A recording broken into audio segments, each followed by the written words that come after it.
Yuk jadi bagian dari dakwah kami. Dukung operasional dakwah dan sosial kami, raih pahala amal jariah yang terus mengalir sampai hari kiamat. Assalamualaikum warahmatullahi wabarakatuh. Alhamdulillah. Selalu saja lisan kita memuji Sang Pencipta Allah atas segala nikmat yang dilimpahkan kepada kita. Dan juga kita panjatkan salawat dan taslim kepada Nabi besar Muhammad sallallahu alaihi wa ala alihi wa sahbihi wasallam, sebagaimana Allah telah memerintahkan kita juga untuk mengucapkan salam hormat kepadanya. Dan juga sebagai balas budi dari kebaikan manusia terbaik ini, agar kita bisa berterima kasih kepadanya yang telah menghabiskan 23 tahun dari masa hidupnya, semuanya penuh dengan perjuangan, 13 tahun di Mekah, semuanya dengan hinaan, cacian, bahkan puncaknya diusir dari kampung halamannya, dan 10 tahun di fase Madinah, semuanya dengan perjuangan, jihad, dakwah, sampai akhirnya sempurnalah agama Allah subhanahu wa ta'ala, dan akhirnya kita bisa mempelajari dan menjadikan sebagai pola hidup kita. Baik teman-teman sekalian, pada kesempatan ini insyaAllah kita membahas materi umum, tidak membedah buku seperti biasa, yaitu akhirat adalah tujuanku. Saudaraku seiman, cobalah buka mata Anda lebar-lebar, ya. Cerna ini dengan hati nurani Anda, dan juga ya, cerna dengan fikiran yang sehat. Kalau kita ini bukan manusia pertama, terlalu banyak manusia sebelum kita, terlalu banyak yang lebih gagah, lebih cantik, lebih kaya, ya, lebih pintar, lebih sempurna secara fisik. Tapi mereka semua sudah meninggal dunia. Kalau Anda sedang ke kantor misalnya, atau sedang keluar di kota Jakarta pun, di ibu kota, Anda bisa temukan, begitu juga di kota Anda atau di desa Anda yang sedang mengikuti acara kita ini, Anda akan temukan kuburan ada di mana-mana. Kuburan itu teman-teman sekalian jangan hanya dilihat sebagai sebuah gundukan tanah dan batu nisan saja. Tapi Anda perlu renungi itu. Ziarahi kubur itu, kuburan muslim, Anda ucapkan salam sebagaimana diajarkan oleh Nabi SAW. Sebagaimana Nabi mengucapkan Assalamualaikum dara qaumin mu'minin. Keselamatan semoga tercurahkan untuk kalian wahai penghuni negeri orang-orang beriman. Perhatikan di sini Nabi SAW membahasakan ini agar kita menyadari kalau di dalam tanah itu ada manusia-manusia seperti kita. Ya, bahkan mungkin memiliki kelebihan jauh lebih banyak daripada kita. Tapi mereka sudah menyelesaikan umur yang sudah ditentukan oleh Sang Pencipta Allah, yaitu sudah tiba ajalnya. Ya. Dan Allah mengatakan, فَإِذَا جَاءَ أَجَلُهُمْ لَا يَسْتَأْخِرُونَ سَاعَةً وَلَا يَسْتَقْدِمُونَ. Kalau ajalnya mereka sudah datang, tidak akan diterlambatkan sesaat ataupun dilebihkan sesaat. Detik itu, di tempat itu, pada umur itu, pada kondisi itu, dia akan meninggal dunia. Ya. Dan ini sekaligus jawaban bagi orang yang mengatakan, kalau dia tidak keluar rumah, dia tidak akan ditabrak. Sebenarnya bukan masalah tabraknya. Kalau dia tidak keluar, mungkin dia tidak akan dibunuh oleh perampok. Sebenarnya bukan masalah bunuhan perampoknya. Memang dasarnya Islam mengajarkan kepada kita, orang itu akan mati di tempat itu, di waktu itu. Masalah sebabnya dia ditabrak, dia ditusuk, itu sebab cerita di tangan manusia, di kalangan manusia. Tapi sebenarnya sudah datang waktunya. Sudah datang waktunya. Jadi artinya di detik itu, walaupun dia ada di ranjangnya, tetap dia akan meninggal dunia. Ditusuk oleh orang, ditabrak atau tidak ditabrak, tetap dia akan meninggal di saat itu. Itu makna daripada firman Allah tadi yang kami bacakan. Kalau datang ajal mereka, maka tidak akan pernah diterlambatkan sesaat ataupun dilebihkan sesaat. Ini poin harus difahami baik-baik. Makanya Nabi SAW mengingatkan kepada kita. Kuntu nahaitukum an ziyaratil kuburi fazuruha fa innaha tudzakkirul akhirah. Dulu di Mekah aku pernah larang kalian ziarah kubur karena masih belum ada pemakaman khusus kaum muslimin gitu. Tapi sekarang kata Nabi SAW, ziarailah. Ya, karena sungguhnya kuburan itu mengingatkan tentang kehidupan akhirat. Banyak orang-orang di sana yang sudah mendahului kita. Kita ini generasi manusia akhir-akhir. Karena Nabi Muhammad SAW adalah Nabi terakhir. Dan termasuk tanda-tanda hari kiamat adalah diutusnya beliau dan meninggalnya beliau SAW. Sebagaimana dijelaskan dalam sebuah hadis. Artinya teman-teman sekalian, kematian itu yang merupakan awal menuju ke akhirat di depan mata. Dan kita harus faham masalah ini. Jangan terus-menerus lalai, bangga dengan kesehatan yang dia miliki, bangga dengan prestasi-prestasi yang dia dapatkan. Padahal semua itu akan ditinggal oleh dia. Kita boleh mengejar apa yang bisa kita kejar dari kebaikan-kebaikan dunia. Selama bukan hal yang haram. Karena Allah sebutkan dalam surah Al-Qasas. Surah nomor 28 ayat 77. A'udzu billahi minasyaitonir rajim wabtaghi fima ataqallahu daral akhirah wa la tansa nasibaka minad dunya. Ya. Kata Allah Subhanahu wa taala, kejarlah apa yang Allah janjikan di akhirat sana. Allah sebutkan ada kehidupan akhirat, tapi jangan lupakan bagianmu dari dunia. Dunia ini hanya untuk kita nikmati, iya. Kita punya rumah, pekerjaan, menjaga nama baik, menjaga kesehatan, iya. Tapi bukan tujuan utama. Tujuan utama seorang muslim adalah akhirat. Kehidupan di sana. Ya. Dimulai dari kematian, kemudian ada alam barzah di kuburan, kemudian hari kebangkitan nanti hisab, lalu kemudian surga atau neraka. Ini satu paket, demi Allah ini benar. Dan ini adalah rukun iman kita, tidak boleh ada keraguan sedikit pun. Jadi jangan terus-menerus lalai teman-teman sekalian ini. Terus sibuk dengan nyari-nyari kesalahan orang, fitnah, ghibah. Sibuk dengan itu, sibuk. Ya, selalu anggota tubuhnya melakukan kemaksiatan-kemaksiatan kepada Allah SWT tanpa taubat. Melalaikan kewajiban-kewajiban ibadah. Ini semua teman-teman sekalian, Anda akan sesali nanti. Anda akan sesali.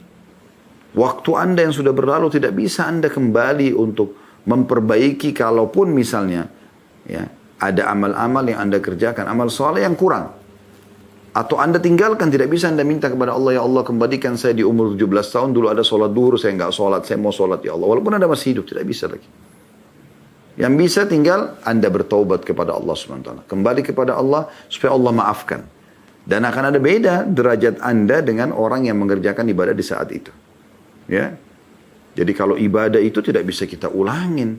Kalau dosa kita masih bisa bertaubat. Oleh karena itu nanti ini akan membedakan derajat orang-orang di surga. Sibukkan dirimu saudaraku dengan amal-amal soleh saja. Karena semua kita sedang menuju ke sana. Sebelum jauh kita membahas tentang masalah ini, mari kita jelas atau lihat bagaimana Allah Subhanahu wa taala menjelaskan banyak sekali ayat Al-Qur'an ya tentang masalah akhirat ini. Di antaranya adalah surah An-Nahl ayat 96. A'udzu billahi minasyaitonir rajim. An-Nahl 96. Ma 'indakum yanfad wa ma 'indallahi baq. Artinya, apa yang ada di sisi kalian di dunia akan lenyap. Dan apa yang ada di sana di sisi Allah, akhirat akan kekal. Bedanya itu sudah perbedaan dasar. Dunia ini akan lenyap, ya, tapi akhirat akan kekal. Yang mana Anda pilih? Kehidupan yang sementara, lenyap, ya, atau memang akhirat abadi. Ibnu Katsir mengatakan dalam tafsir ayat ini, dalam tafsir Quran Al-Azim jilid 4 halaman 710, pahala di sisi Allah untuk kalian di surga yang akan kekal, tidak terputus, tidak akan lenyap, dan tidak akan hilang. Tidak akan hilang selamanya. Anda bisa bayangkan itu. Bagaimana, ya, perbedaan dasarnya dunia dan akhirat ini luar biasa. Pernah Hasan Basri tanya rahimahullah, bagaimana caranya saya memahami, kata orang itu, tentang kehidupan dunia dan kehidupan akhirat. Apakah Hasan Basri rahimahullah? Kau bertanya sesuatu yang perbedaannya sangat jauh. Dunia dimulai dengan tangisan, ya, kemudian diakhiri dengan tangisan. Waktu kita lahir bayi, nangis. Waktu kita meninggal, kita ditangisi. Dan diantaranya penuh dengan cobaan. Sakit, gangguan orang, segala macam. Capek, letih, ya, dan seterusnya. Sementara akhirat dimulai dengan kebahagiaan dan akan selamanya bahagia. Bagaimana caranya dibedakan? Asal memang kita, ya, meninggal dalam keadaan iman. Ini perlu difahami baik-baik. Juga Allah mengingatkan teman-teman sekalian dalam surah Al-A'la. Kita semua hafal ini dan sering kita dengarkan imam-imam kita membacanya. Baik di rakaat pertama sholat Jumat atau Anda dianjurkan di rakaat pertama sholat witir membaca surah Al-A'la. Di ayat 16 dan 17-nya apa Allah bilang? A'udzu billahi minasyaitonir rajim. Bal tu'thirunal hayatad dunya wal akhiratu khairun wa abqa. Sayangnya kata Allah, kalian sibuk mengejar kehidupan dunia ini. Sedangkan kehidupan akhirat lebih baik dan lebih kekal.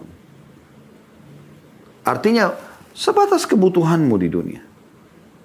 Bukan menjadi target utama. Harus difahami masalah ini. Jadi target utama seorang muslim adalah akhirat.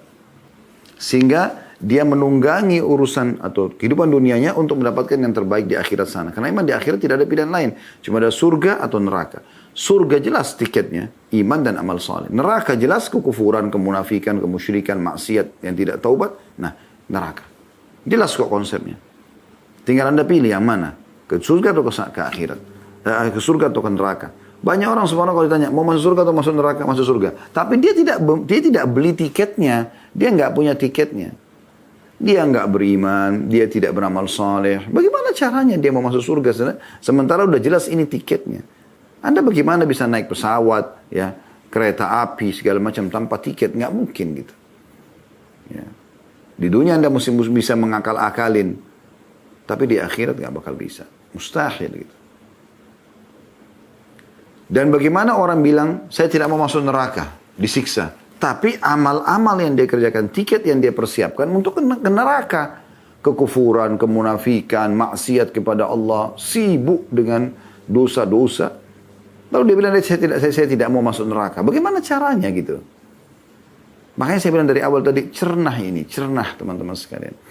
Jangan pengajian seperti ini sejam, Anda duduk luangin waktu hanya sekedar meramaikan seremoni atau testimoni saja, tes.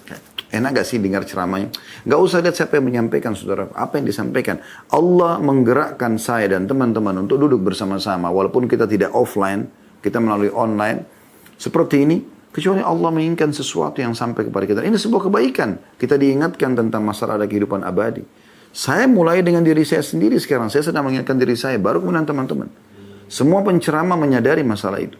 Pada saat kami menyampaikan sesuatu yang berhubungan dengan hukum Allah SWT, peringatan-peringatan ya, tentang masalah azab Allah SWT bagi pelanggar, ya, tentang nikmat Allah bagi orang-orang yang patuh, maka para penceramah sedang menasihati dirinya sendiri.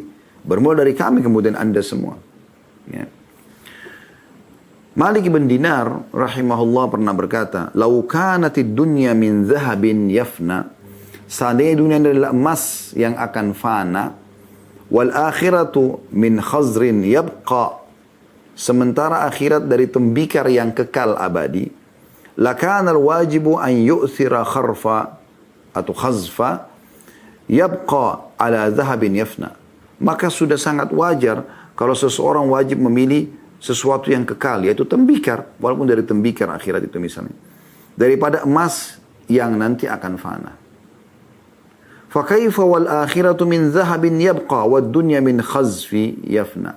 Tapi bagaimana sementara terbalik kasusnya, yaitu akhirat adalah dari emas yang abadi dan dunia adalah tembikar yang akan fana.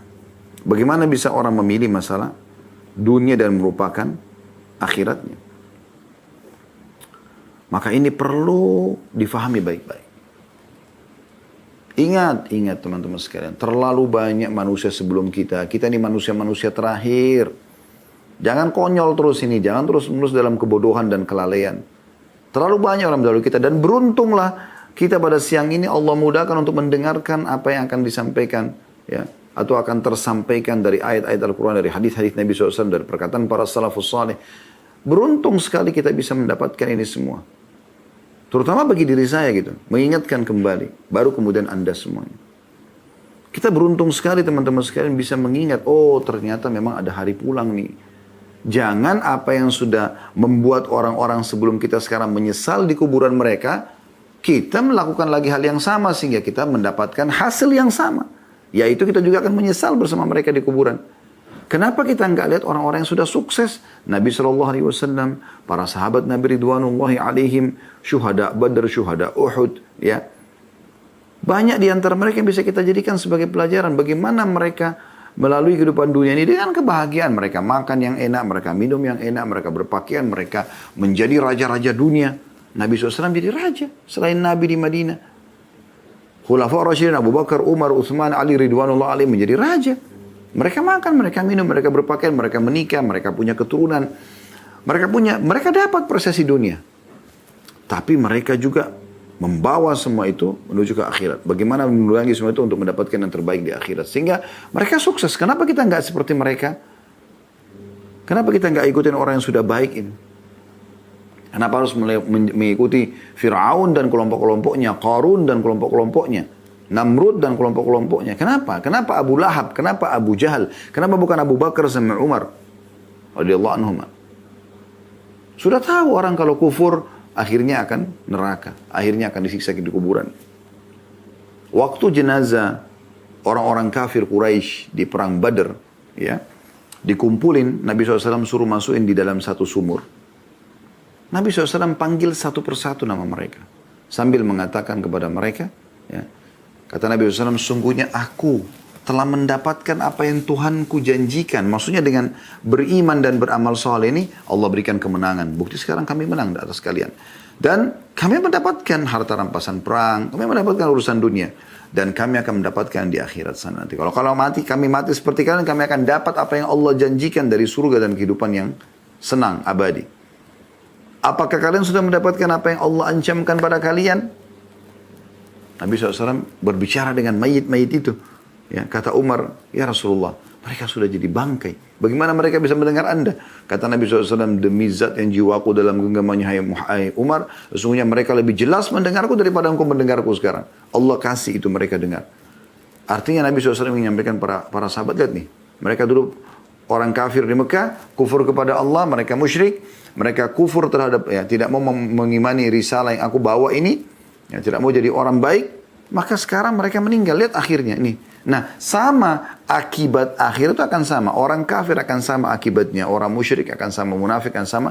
Tujuannya mereka akan menuju ke akhirat, alam barzah mati, sehebat apapun dia jaga kesehatannya, setinggi apapun titel pendidikannya, sebanyak apapun hartanya, seharum apapun namanya, nah akhirnya neraka. Orang mukmin akan sama akhirnya, akibatnya akan sama. Mereka beriman beramal soleh akan sama. Kebahagiaan dunia dan di akhirat akan selamat. Ini gak ada perubahan. Allah SWT mengatakan walan tajri li sunnatillahi tabdila. Kalian tidak akan temukan ada perubahan dalam peraturan Allah itu. Gak mungkin. Beruntunglah orang yang bisa mencerna ini kemudian menjadikan sebagai pegangan hidupnya ke depan dari sisa umurnya ini. Coba kita renungi beberapa perkataan salaf berhubungan dengan masalah ini. Misalnya Ibnu Umar radhiyallahu anhu, sahabat Nabi, mengatakan, menasihatin kita semua, ya. Kun fid dunya ka'annaka gharibun aw 'abiru sabil. Jadikan dirimu, kata Ibnu Umar, di dunia ini seperti orang asing atau seorang pengembara saja. Ini sejalan dengan hadis Nabi SAW, ya, yang beliau mengatakan, ada apa aku dengan dunia? Perumpamaan aku dengan dunia seperti orang yang sedang, ya, musafir, pengembara, penat, kemudian istirahat di bawah sebuah pohon, lalu kemudian meninggalkannya. Syekh Utsaimin rahimahullah sampai lebih tegas menekankan, ya, maksudnya bukan lebih tegas dari Nabi SAW, tapi dalam statement beliau, tegas sekali beliau mengatakan perumpamaan kita dengan dunia seperti orang yang punya hajat masuk ke WC, dia selesaikan lalu dia pergi. Karena hinanya dunia di mata mereka gitu. Jadi dunia ini boleh kita tunggangi, tapi jangan menjadi target utama. Bukan ini target kita. Sehingga saling sombong menyombong, ya, saling menjatuhkan, saling mencari aib, saling terus-menerus. Itu persaingan dunia. Kalau orang menuju ke akhirat mustahil begitu. Mustahil, nggak mungkin. Juga beliau mengatakan dalam statement yang lain, "Idza amsayta fala tantadhirus sabah." Kalau kau tiba sore hari, jangan pernah tunggu pagi hari. Belum tentu kau hidup. Ini teman-teman semua ikut acara kita nih. Kita hidup, ini sekarang waktu kita nih. Detik-detik ini dalam detik-detik emas kita. Semenit ke depan, 2 menit ke depan, 1 jam ke depan, 2 jam ke depan, 1 hari ke depan. Kita tidak tahu masih hidup atau tidak. Jangan mengkhayal dengan kesehatanmu, saudaraku seiman. Dengan umurmu yang masih, saya masih 15 tahun, 17 tahun, 20 tahun, 25 tahun, 30 tahun, 40 tahun. Dan selalu dilihat orang yang lebih tua. Seakan-akan nanti, masih ada orang lebih tua dari saya kok. Dia aja masih hidup. Padahal sebenarnya bukan begitu. Bisa saja Anda mati lebih dulu kan. Berapa banyak orang yang meninggal sementara masih muda. Banyak sekali. Keputusan ada di tanganmu, hai saudaraku muslim. Hati-hati dengan kelalaian-kelalaian. Sibukkan diri dengan amal saleh. Taruh dunia ini di belakang punggung Anda. Dengan segala macam suka dan dukanya. Sukanya Anda nikmatin, dukanya Anda sabarin. Anda akan tinggalkan kok ini. Maka beliau mengatakan kalau tiba sore hari jangan tunggu pagi. Belum tentu kok hidup pagi gitu. Kalaupun hidup sore ini jangan disia-siakan, begitu maksud beliau. Radhiyallahu anhu. Beliau mengatakan wa idza asbahta fala tantadirul masa, dan kalau kau masih hidup sampai besok pagi, jangan tunggu sorenya lagi karena belum tentu kau hidup. Belum tentu. Saya sekarang ini sering saya sampaikan dalam pengajian duduk begini. Bisa saja tiba-tiba ada malaikat maut di sini, saya tidak. Bukan meminta untuk dipendekkan umur, tidak. Tapi itu bisa terjadi. Kemudian dicabut ruh, orang cuma mengenang, oh Khalid Basalamah pernah ceramah. Selesai. Sebatas itu. Sehari, 2 hari saya dikenang, seminggu habis itu selesai. Orang sibuk dengan kesibukannya masing-masing. Apa yang akan menemani saya teman-teman sekalian? Amal soleh saya. Amal soleh yang saya kerjakan. Yang semoga insya Allah Allah terima dengan pahala yang sempurna. Semoga Allah ikhlaskan niat. Sholat yang selama ini kita coba kerjakan, puasa, zikir, doa, sedekah, bakti sama orang tua, apa saja, itu yang akan menemani kita semua. Dunia ini akan kita tinggalkan.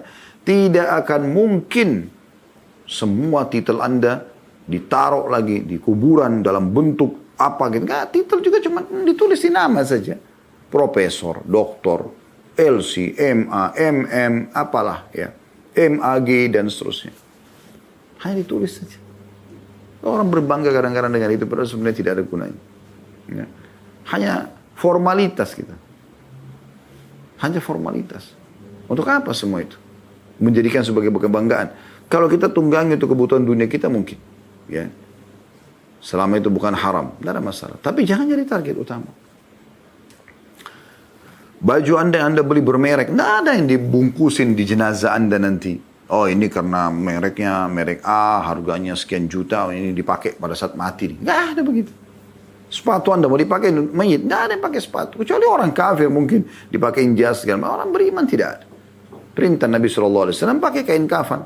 Orang laki-laki 2 lembar kain kafan, perempuan 5 lembar kain kafan. Yang begitu. Semua akan Anda tinggalkan. Ingat selalu hadis Nabi SAW itu. Ya. Kata Nabi SAW, kalau anak Adam meninggal dunia, maka akan ikut ke kuburan 3. Ya. Keluarganya, hartanya, dan amalnya. Serta akan pulang 2. Pasti pulang. Keluarganya akan pulang. Secinta-cintanya istri sama suami, suami sama istri, orang tua sama anak, anak sama orang tua. Nggak bakal nginap sehari pun di dalam kuburan. Mustahil dia akan pulang. Bahkan pasangan Anda bisa menikah lagi. Anak Anda ada sibuk dengan kegiatannya. Sahabat-sahabat Anda cuma sedih sebentar, habis itu pergi. Mobil Anda semewah apapun. Alfa, Ferrari, atau apa saja. Parkir paling jauh di pagar kuburan. Tidak ada masuk dalam kuburan. Tidak ada gunanya juga. Mau untuk apa dimasukkan dalam kuburan? Tidak bisa dipakai. Maka akan pulang. Jadi warisan. Kemudian yang tinggal bersama yang ketiga amalnya. Nih, sholat selama ini dengar azan hayya 'alas shalah.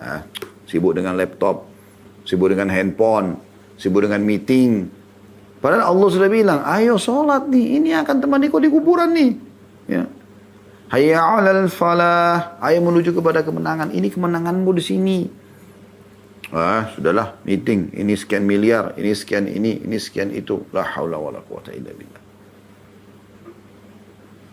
Sibuk dengan kesalahan orang. Dia tidak introspeksi diri. Akhirnya apa? Jadi rusak sendiri dia.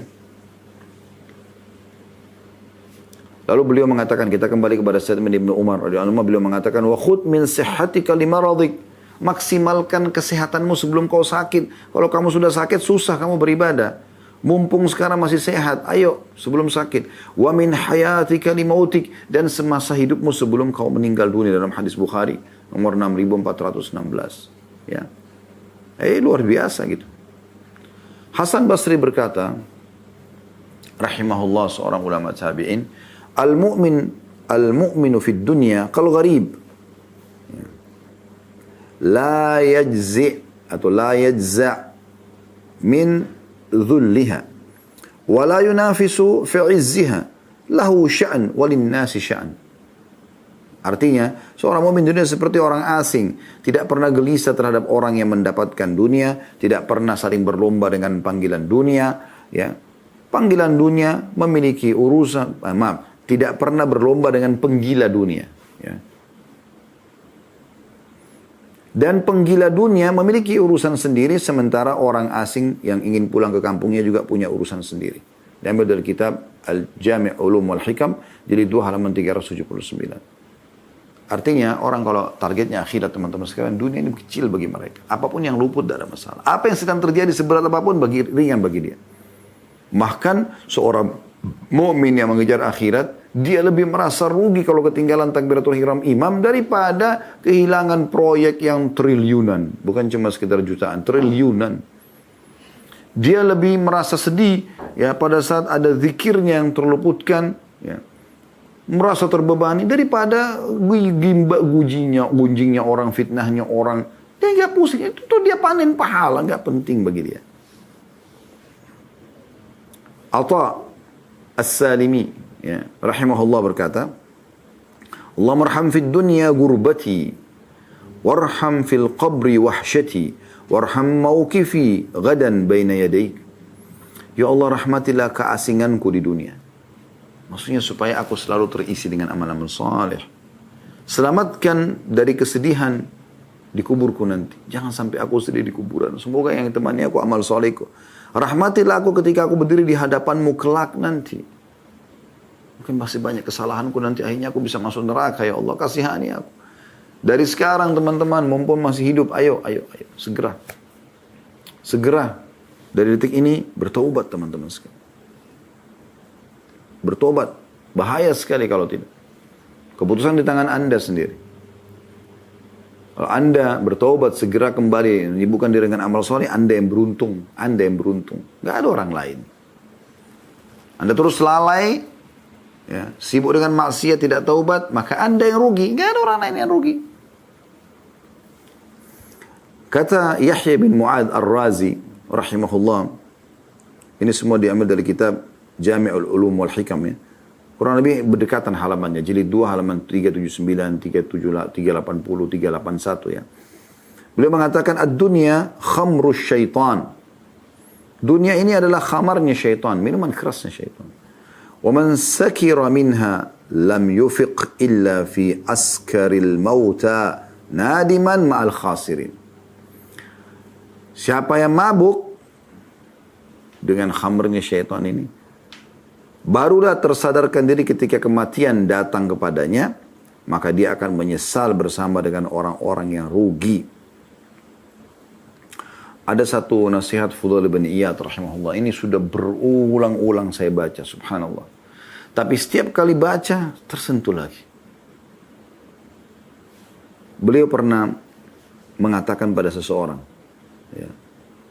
Padahal Fudail ini dulu mantan preman, penjahat, perampok, taubat, subhanallah. Dia perbaiki sisa umurnya, subhanallah, Allah berkahi sisa umurnya. Ya.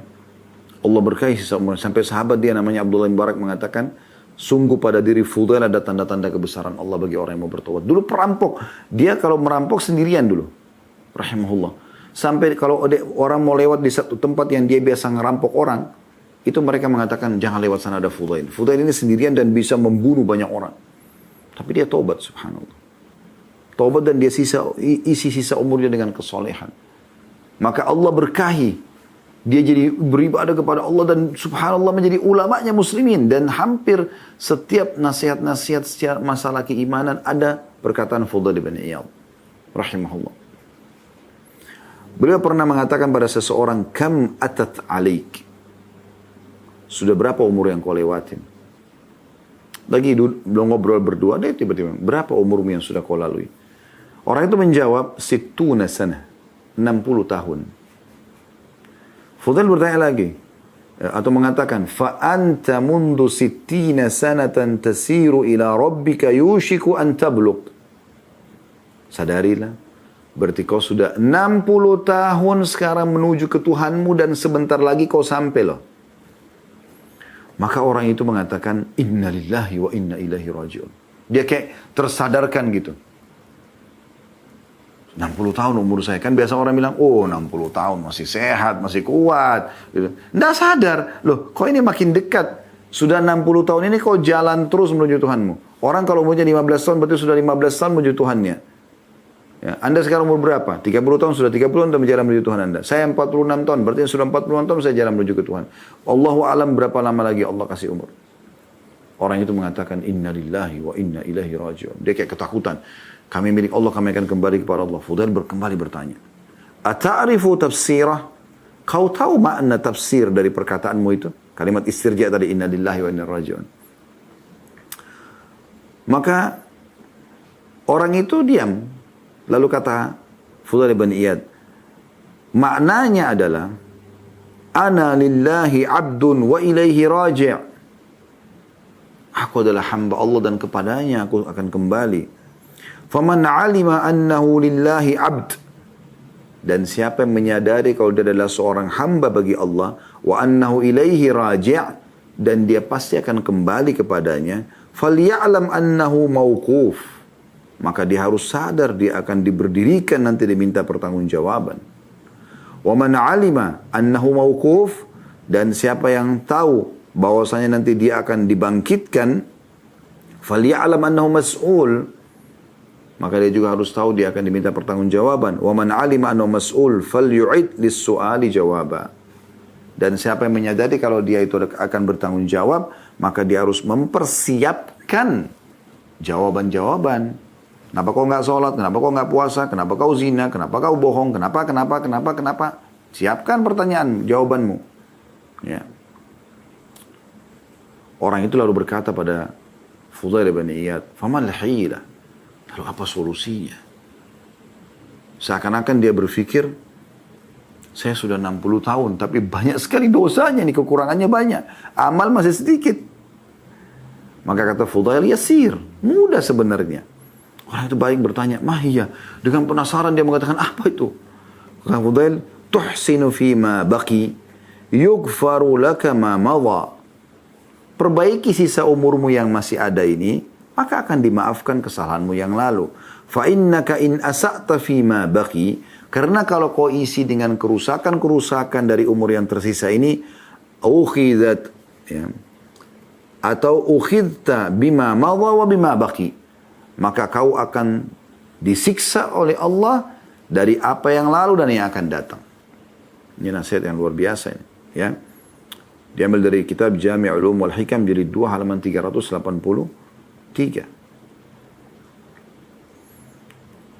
Imam Ahmad pernah ditanya, ayyu syai'iz zuhdi fid dunya? Bagaimana cara zuhud di dunia? Maksudnya supaya dunia bukan jadi target utama. Kita lewatin kok gitu. Tetap nikmati tapi bukan target. Qala qisarul amal. Tidak berpanjang angan-angan. Terlalu banyak sekali program-programnya. Man idza asbah. Ketika dia berada di pagi hari, qala la amsi. Tunggu sore saja. Maksudnya di sini, ya, maaf, saya tidak akan tiba di sore hari. Jadi kalau misalnya kata Imam Ahmad, kalau orang mau zuhud di dunia, tidak menjadi dunia sebagai target utama, dia tidak tunggu sore. Kalau dia tiba pagi hari, dia tidak mengatakan, saya nggak tahu sore, saya masih hidup. Dia ucapkan itu. Kayaknya saya tidak sampai di sore hari. Jadi dia sibuk dengan amal pada saat itu. Maka Sufyan ats-Tsauri rahimahullah mengatakan, qila li Abi Abdillah, dan dikatakan kepada Imam Ahmad juga Abu Abdillah adalah julukannya, bi ayyi syai'in nasta'inu ala qisaril amal. Kalau begitu bagaimana caranya supaya kita tidak panjang angan-angan? Qala ma nadri innama huwa taufiq. Beliau mengatakan bisa seperti, jawabannya adalah kami tidak tahu. Tapi itu adalah taufik dari Allah. Maksudnya minta kepada Allah Subhanahu wa taala supaya, ya, jangan sampai salah. Makanya Rabi' ibn Hutsaim rahimahullah, beliau masuk ke dalam liang lahat di belakang rumahnya setiap malam sambil beliau mengatakan, membaca firman Allah SWT dalam surah Al-Mu'minun ayat 99 sampai 100. Rabbi rji'un. Nanti orang kalau mati, ini ucapannya, Allah sudah kasih kita bocorannya. Buka Al-Mu'minun ayat 99 sampai 100. Orang kalau mati sedikit amalnya teman-teman, tidak sempat taubat, dia mengatakan, Rabbi rji'un, wahai Tuhanku kembalikan aku, tolong, nangis-nangis. tapi sudah nggak ada gunanya. Apa? Dia berharap mau kembali ke restoran kesukaannya, makanan favoritnya, kembali lagi biologis dengan istri atau suaminya, kembali kumpul lagi sama anak-anaknya, kembali mencari baju-baju bermereknya, ya, kumpul sama teman-temannya, ke tempat rekreasinya, ya, ke alma mater tempat dia mengajar atau dia belajar, dan seterusnya. Nah, apa yang dia bilang? Perhatikan Allah bilang, la'alli a'malu salihan fima tarakt. Dia mengatakan agar aku bisa kembali mengerjakan amal soleh yang dulu aku tinggalkan. Sholatku, puasaku, itu yang aku ingin kembali kerjakan. Tidak lagi ke situ, tidak. Kalau aku hidup lagi, Allah, aku tidak mau. Aku ingin kembali ke kehidupan akhiratku itu. Beramal solehku itu.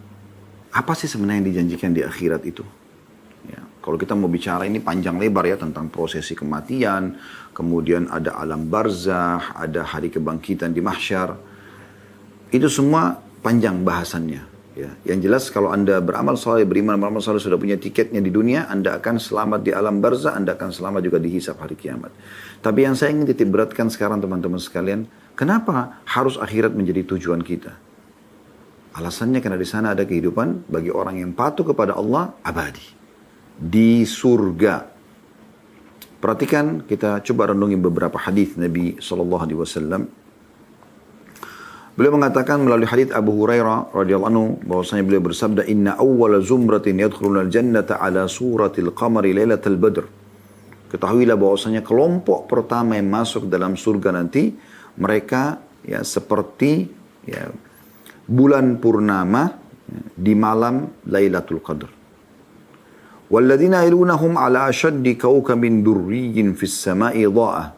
Dan yang menyusul setelah itu adalah mereka bercahaya seperti bintang-bintang yang gemerlapan ya, di atas langit sana. Lalu kata Nabi SAW, Bapak, ini sifat ahli surga. La yabulun. Mereka tidak akan pernah kencing lagi. Salah satu hal yang mengganggu dunia apa? Kencing. Minum sedikit air, kebelet kencing. Harus cari WC. Gitu kan? Dan ini kotor, bau. Ya. Di surga nggak ada lagi kencing. Wala yataghawwatun. Mereka lagi nggak buang air besar. Jadi di surga nggak ada lagi WC. Maaf, nggak ada lagi. Ya. Buang air besar ini. Mengeluarkan bau nggak enak, perut mules, nggak ada. Lihat. Wala yamtakhitun. Ya. Dan mereka juga tidak beringus. Nggak akan flu, nggak sakit. Wala yatfilun, tidak akan meludah. Amsyatuhumul dhahab, sisir mereka dari emas. Warashuhum misk, dan minyak wangi mereka ya adalah misk, minyak kasturi ya. Wa majamiruhumul uluwatul anjuj, dan pedupaan mereka adalah dari kayu yang wangi. Atau dalam kurung udut tayyib, kayu yang wangi sekali. Sebagian ada yang menafsirkan dengan, memaknakan ini dengan kayu gaharu. Ya. Wa azwajumul hurun 'ain, pasangan mereka adalah para bidadari yang memiliki mata yang indah, jelita. Akhlaquhum ala khuluqin rajulun wahid, akhlak mereka, perangai mereka sama dengan satu orang saja. Ala surati abihim Adam, mereka berpostur seperti ayah mereka Adam, situna dhira'an fis sama', 60 siku ke langit. Wa fi riwayah likulli minhum zawjatan yura mukhu suqihima min wara'il laham minal husn. Dan dalam riwayat lain dikatakan setiap orang di antara mereka memiliki dua pasangan ya. Dua wanita, setiap ahli surga berpoligami nanti di akhirat gitu kan. Memiliki dua pasangan yang terlihat dari balik dagingnya ya, kedua isi betisnya terlihat dari balik dagingnya karena indahnya. La ikhtilafa bainahum wala tabaghut, tidak ada lagi perselisihan dan permusuhan di antara mereka. Qulubuhum qalbu rajulun wahid, hati mereka sama dengan semuanya baik. Yusabbihuna Allah bukratan wa ashiya. Mereka terus bertasbih kepada Allah di pagi dan petang. Hadis ini riwayat Bukhari di jilid 6 halaman 362 dan Muslim jilid 17 halaman 1171. Jadi hadis ini adalah hadis yang sahih. Jadi gambarannya. Nggak ada lagi meludah, nggak ada lagi kencing, buang air besar, beringus, meludah. Semuanya mereka dalam kondisi sangat luar biasa. Sehat, sempurna. Di dalam riwayat yang lain, teman-teman sekalian, Mu'adz bin Jabal radhiyallahu anhu meriwayatkan bahwasanya Nabi SAW bersabda, "Yadkhulu ahlul jannati jurda, burda, mukahhalin, bani thalathin wa thalathin." Artinya, masuk surga semuanya orang akan dalam keadaan berkulit dan berwajah mulus. Semuanya kencang, bersih. Gak ada lagi bulu ini. Gak ada kumis, gak ada jenggot, sudah gak ada semua. Semuanya, laki-laki pun begitu, perempuan begitu. Semuanya mengkilat, bersih kulitnya. Dan mereka semuanya bercelak matanya. Matanya jadi indah. Dan umur mereka 33 tahun. Hadis ini riwayat Tirmidzi, jilid 4 halaman 88. Dan Al-Haythami menyatakan hadis ini adalah hadis yang hasan dalam Majma' Az-Zawaid, jilid 10 halaman 399. Di dalam riwayat yang lain dari Miqdam bin Ma'di Karib radhiyallahu anhu, beliau menuturkan bahwasanya Rasulullah sallallahu alaihi wasallam bersabda, "Ma min ahadin yamutu saqatan wala harama." Tidak ada seorang pun yang mati baik pada saat lahir maupun sudah tua. Bayi baru 2 hari lahir ataupun sudah tua sekali 100 tahun meninggal. Wa innaman nasu fima baina dzalik, dan sungguhnya manusia hanyalah berada di antara kedua itu. Ada yang mati bayi, ada yang mati sudah tua, tapi kebanyakan manusia justru mati di antaranya. Jadi maksudnya apa? Jarang orang mati kecil, jarang juga orang mati tua. Yang lebih banyak mati justru sama seperti umur saya sama Anda ini. Jangan tunggu dulu tua, 80, 90 tahun baru anggap akan mati. Tidak, saudaraku. Ini sabda Nabi SAW. Ada manusia yang meninggal bayi, ada manusia yang meninggal sudah tua. Tapi kebanyakan manusia yang meninggal justru di antaranya. Gitu.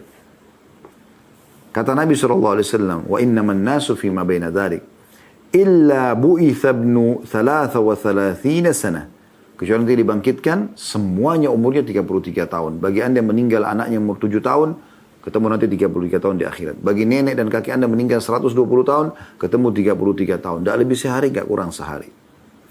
Fa in kana min ahlil jannah, kalau dia termasuk penghuni surga, semoga insya Allah kita termasuk ini. Kana ala mashati Adam, maka postur tubuhnya seperti ayahnya Adam, Nabi Adam alaihissalam. 60 siku ke langit, 27,5 meter kurang lebih. Wa surati Yusuf, dan wajahnya wajah Yusuf. Bayangkan, semuanya tampan maksudnya. Wajah-wajah kita bukan berubah seperti wajah Yusuf, bukan. Jadi maksudnya tampannya seperti waktu Yusuf di dunia memukau orang, yang kata Nabi SAW dia diberikan sepertiga ketampanan dunia, maka di akhirat semua orang tampan. Allah punya cara membuat. Tetap anda mengenal, oh ini wajahnya Khalid Basaram, oh ini wajahnya si Fulan. Oh kita akan saling kenal nanti. Tapi Allah ubah menjadi tampan. Kuasa Allah SWT. Sehingga menarik seperti menariknya Yusuf alaihissalam. Wa qalbi Ayyub, dan hati mereka seperti Ayyub. Ayyub alaihissalam tidak pernah marah, tidak pernah berkeluh kesah. 20 tahun Allah uji dengan penyakit, ditinggalkan oleh keluarganya, ditinggalkan oleh kaumnya. Sabar. Tetap bersyukur dan bertasbih kepada Allah. Begitu semua hatinya. Gak ada permusuhan, gak ada kebencian gitu. Wa man kana min ahlin nar. Tapi sebaliknya sampai masuk neraka, ulzimu wa fukhimu kal jibal. Tubuh mereka maka akan dibesarkan laksana gunung. Ya, supaya lebih gampang untuk disiksa. Hadis ini diriwayatkan Baihaqi dengan sanad hasan dan dinyatakan oleh Al-Mundhiri dalam Kitab At-Targhib di jilid 6 halaman 273. Renung ini teman-teman sekalian, ini luar biasa gitu. Juga disebutkan dalam sebuah hadis tentang orang yang paling rendah di surga. Ini yang paling rendah.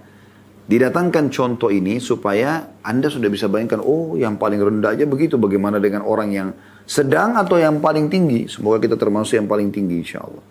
Masih ada kesempatan, masih ada umur, masih bisa meminta kepada Allah. Minta, kata Nabi SAW, kalau minta surga, minta Firdaus. Dia tempat tertinggi di surga.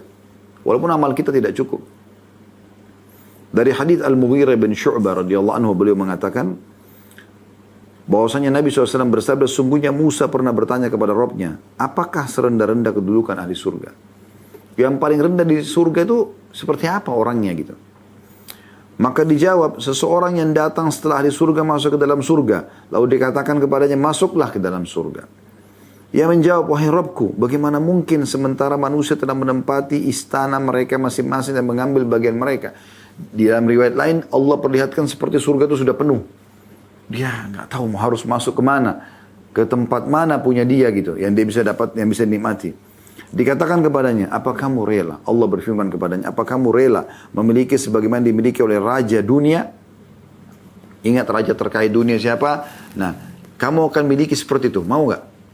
Seluas itu, semewah itu gitu. Dia mengatakan, aku rela wahai Tuhanku. Maka Allah berfirman kepadanya, itu untukmu dan semisalnya, dan semisalnya, dan semisalnya, dan semisalnya. 4 kali Allah ulangi. Dalam riwayat dan Allah ulangi 10 kali. Dan dia mengatakan terus, aku rela wahai Rabbku, aku rela wahai Rabbku. Maka Musa berkata pada saat itu, wahai Tuhanku, itu orang yang paling rendah. Ya, bisa memiliki, dalam riwayat ini 5 kali, ya. Dalam riwayat dan 10 kali lebih hebat dan lebih luas, ya, lebih indah kerajaannya daripada raja dunia yang terkaya gitu. Kita sudah tahu raja terkaya dunia adalah Sulaiman alaihissalam. Diberikan kerajaan tidak layak untuk orang sebelum dan sudahnya. Ini 10 kali lipatnya itu. Maka kata Musa alaihissalam, bagaimana dengan orang yang tertinggi wahai Tuhanku?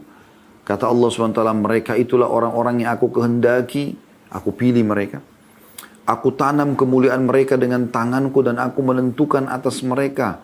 Sekalipun mata belum pernah melihat, telinga belum pernah mendengar dan belum pernah terlintas dalam hati manusia. Hadis riwayat Muslim jilid 3 halaman 45. Allah subhanahu wa ta'ala telah menyampaikan kepada kita melalui lisan Nabi Muhammad SAW dari 1400 tahun yang lalu. Dan siang ini teman-teman sampai kepada saya dan kepada anda. Bocorannya ini, syukur dapat bocoran nih. Begini loh kehidupan akhirat itu. Bagaimana bisa anda setelah mendengarkan, oh nanti saya akan masuk surga, kemudian tidak akan buang air besar, tidak akan buang air kecil, tidak akan meludah, tidak akan beringus, mudah terus. Itu kan luar biasa itu. Ya. Dalam sebuah riwayat lain disebutkan, ya, bahwasanya dalam riwayat Bukhari, ya, akan didatangkan orang yang paling menderita di dunia, paling menderita. Makan susah, minta-minta sama orang untuk makan makanan bekas. Ya. Susah hidupnya. Tapi dari ahli surga. Azan, sholat. Ya. Puasa Ramadan. Bahkan dalam miskin pun masih bisa bersedekah. Disakiti orang masih bisa memaafkan. Ahli surga. Masya Allah. Dia tersiksa selama hidupnya di dunia. Didatangkan di hari kiamat, dicelupkan 1 celupan saja. Ke surga, dikeluarkan. Ditanya kepada dia, kau pernah menderita selama ini?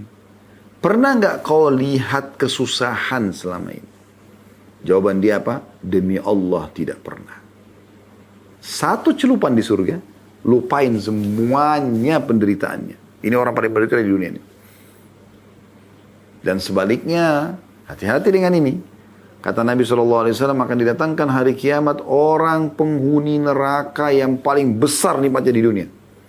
Kafir, tapi kaya raya, anak raja, anak presiden. Jadi presiden, oh luar biasa. Dari lahir sampai mati semuanya dalam kenikmatan dunia. Tapi ahli neraka, orang kafir, orang musyrik, orang munafik.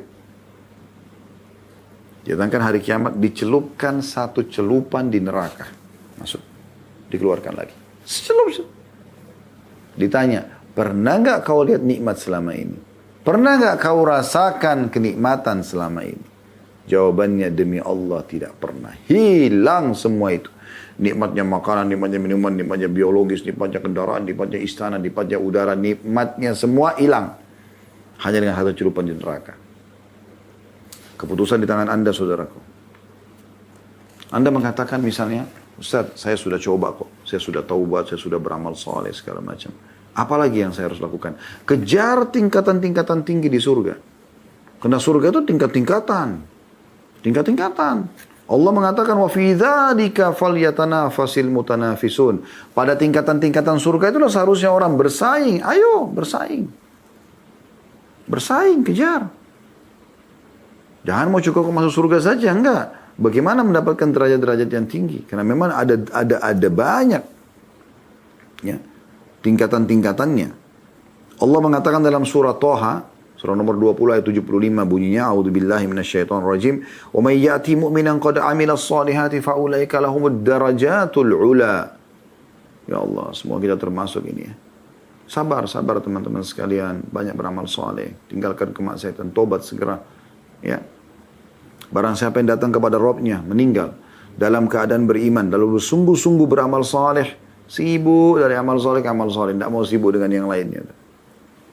Maka mereka itulah orang-orang yang memperoleh tempat-tempat derajat yang tinggi di surga. Ada derajat-derajatnya. Ada derajat-derajatnya.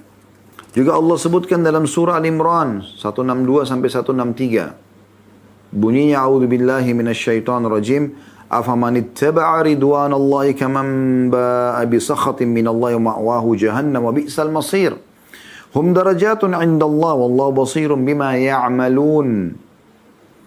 Apakah orang-orang yang mengikuti keridhaan Allah sama dengan orang yang kembali membawa kemurkaan Allah dan tempatnya jahannam? Bagaimana bisa sama orang yang sholat, orang yang patuh kepada Allah, sibuk dengan amal saleh, meninggalkan dosa-dosa, dengan orang yang meninggal dalam kondisi bawa dosa semuanya. Tiap hari zina, tiap hari fitnah, tiap hari gosip, tiap hari ini, tiap hari itu. Kata Allah, apakah itu mereka sama? Sementara yang ini yang maksiatnya tempatnya dalam jahannam dan itu seburuk-buruk tempat kembali. Ingatlah kata Allah, ahli surga itu kedudukan mereka bertingkat-tingkat di sisi Allah. Dan Allah maha melihat apa yang mereka kerjakan. Kejar tingkatan itu cepat segera. Bukan cuma sekedar taubat. Ya Allah mudahkan hamba-Mu untuk mengejar apa yang tersisa. Berdoa akhi dan ukhti. Bilang, ya Allah seluruh hamba-hamba-Mu yang saleh dan salihah. Ya, dari sahabat-sahabat Nabi Ridwanullahi alaihim. Dari orang-orang saleh sebelum kami. Telah mencapai derajat-derajat tinggi di dunia dan di akhirat. Maka alhiqni bis salihin. Buat hamba-Mu ini bisa menjangkau derajat mereka. Nabi Yusuf AS berdoa begitu mengatakan al-hikni bis salihin. Supaya bisa sampai ke derajat mereka walaupun amal kita belum sampai. Itu kita kejar. Kejar derajat mereka. Abu Sa'id al-Khudri radhiyallahu anhu meriwayatkan hadis berhubungan dengan tadi ya. Surah Al-Imran 162-163. Bahwasanya Nabi SAW bersabda, sungguhnya ahli surga akan melihat ahli guraf dari atas mereka.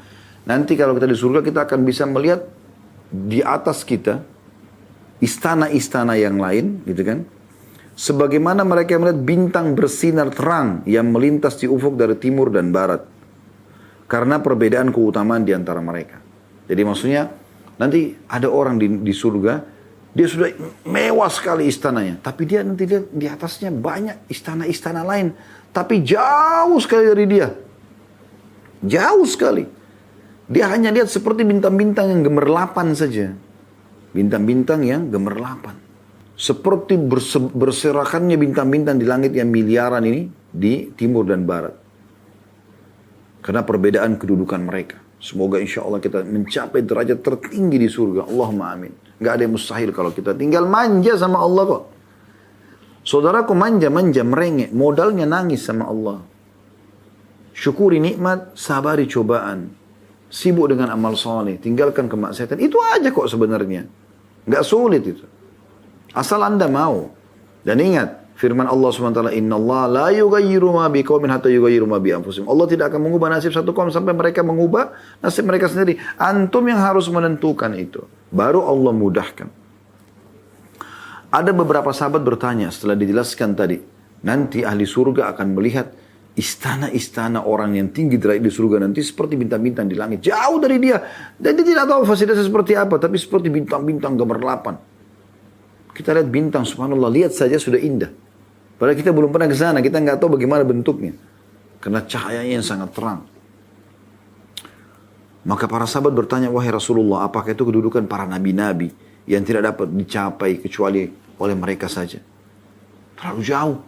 Seperti bintang-bintang kita di bumi.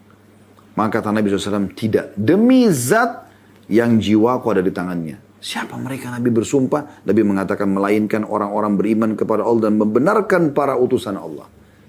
Itu orang-orang saleh. Menjadi pengikut Nabi Muhammad SAW. Mencontohi para sahabat Nabi Ridwanullah alaihim. Ini kuncinya. Gak usah repot nyari yang lain. Udah. Hadis ini riwayat Bukhari jilid 6 halaman 320. Orang-orang yang berjihad saja berperang punya derajat-derajat berbeda-beda tergantung kadar keikhlasannya. Para ulama-ulama berbeda-beda, para dai-dai berbeda-beda, para orang-orang soleh berbeda-beda tergantung kadar keikhlasan mereka. Abu Hurairah meriwayatkan radhiyallahu anhu, sabda Nabi SAW, "Inna fil jannati mi'ata darajah. A'addaha Allah lil mujahidin fi sabilillahi ma baina darajataini kama baina as-sama'i wal ard." Sesungguhnya di surga ada 100 derajat yang Allah sediakan bagi orang berjihad di jalannya. Jarak masing-masing derajat seperti jarak antara langit dan bumi. Hadis ini riwayat Bukhari jilid 6 halaman 11.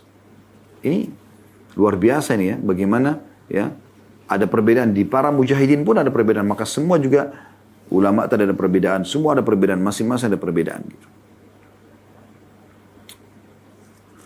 Demikian pula dengan hadis Nabi SAW, ya ini kalau Allah karunia anda anak, anda didik mereka dengan baik, ini bisa membantu mengangkat derajat anda di surga, selain memang anda sendiri mohon kepada Allah dan beramal saleh. Karena kata Nabi SAW, Inna Allah la yarfa'u ad-darajata lil abdi salih fil jannah, Inna Allah la yarfa'u ad-darajata lil abdi salih fil jannah, fayaqul, ya Rabbi anna li hadhi, fayaqulu bistighfari waladika lak. Sesungguhnya Allah meninggikan derajat bagi hamba yang soleh di surga nanti. Diangkat derajatnya tinggi. Maka dia pun bingung, dia tanya, ya Rabb, dari mana ini? Kok bisa kami dapat ini? Maka kata Allah SWT, berkat istighfar anakmu untukmu. Hadis ini riwayat Ahmad dan dinyatakan sahih. Begitu juga orang yang suka membaca Al-Quran. Selalu baca teman-teman. Baca khatam, baca khatam. Anda bisa hafal. Hidup dengan Al-Quran, jadikan itu sebagai sahabat Anda. Itu yang tiap hari Anda dengar, Anda baca Al-Quran. Karena dalam hadis Abdullah bin Amr bin As radhiyallahu anhu, beliau berkata, Nabi SAW bersabda, yuqalu li sahibil Quran, akan dikatakan kepada pemilik Al-Quran yang suka membaca Al-Quran, Iqra' wartaqi. Baca dan naiklah derajat. Warattil kama kunta turattilu fid dunya, dan bacalah dengan tenang sebagaimana kau telah membacanya dengan tenang semasa di dunia. Fa inna manzilaka inda akhir ayatin taqra'uha.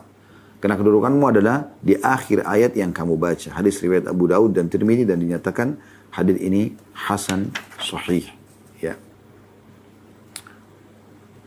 Dalam riwayat lain dari Fadl bin Ubaid dan Tamim ad-Dari radhiyallahu anhuma meriwayatkan dari Nabi SAW yang artinya barang siapa yang membaca 10 ayat dalam semalam. 10 ayat dalam semalam. 10 ayat saja Al-Quran. 10 ayat Al-Quran. Maka dicatat untuknya 1 kintar. Dan 1 kintar itu nilainya lebih baik daripada dunia dan seluruh isinya. Ini orang beriman begini. Menuju akhirat ini yang dia pikirkan. Gitu kan. Pada hari kiamat Rabbmu Azza wa Jalla akan berfirman. Bacalah dan naiklah pada tiap-tiap ayat. Naik 1 derajat. Hingga berakhir pada akhir ayat yang dibacanya. Allah Azza wa Jalla berfirman pada setiap hamba. Peganglah. Di sini hamba mengatakan dengan tangannya, wahai Rabbku, engkau lebih tahu. Maka Allah firman pada keabadian ini, pada kenikmatan ini. Hadis ini riwayat Al-Haythami dalam Majma' dan juga diriwayatkan Tabarani dalam Al-Kabir dan Al-Awsat, dan dinyatakan ya hadis ini adalah hadis yang hasan, ya, bisa diterima oleh para ulama hadis, ya. Dan ini juga disebutkan oleh Al-Hafidh dalam At-Tahzibnya. Jadi 1 halaman 321. Artinya baca Al-Quran saja sudah cukup 1 ayat 1 derajat. Bayangkan ini tingginya luar biasa. Dan sudah jelaskan tadi antara 1 derajat dengan derajat yang lain itu antara langit dan bumi. Ya.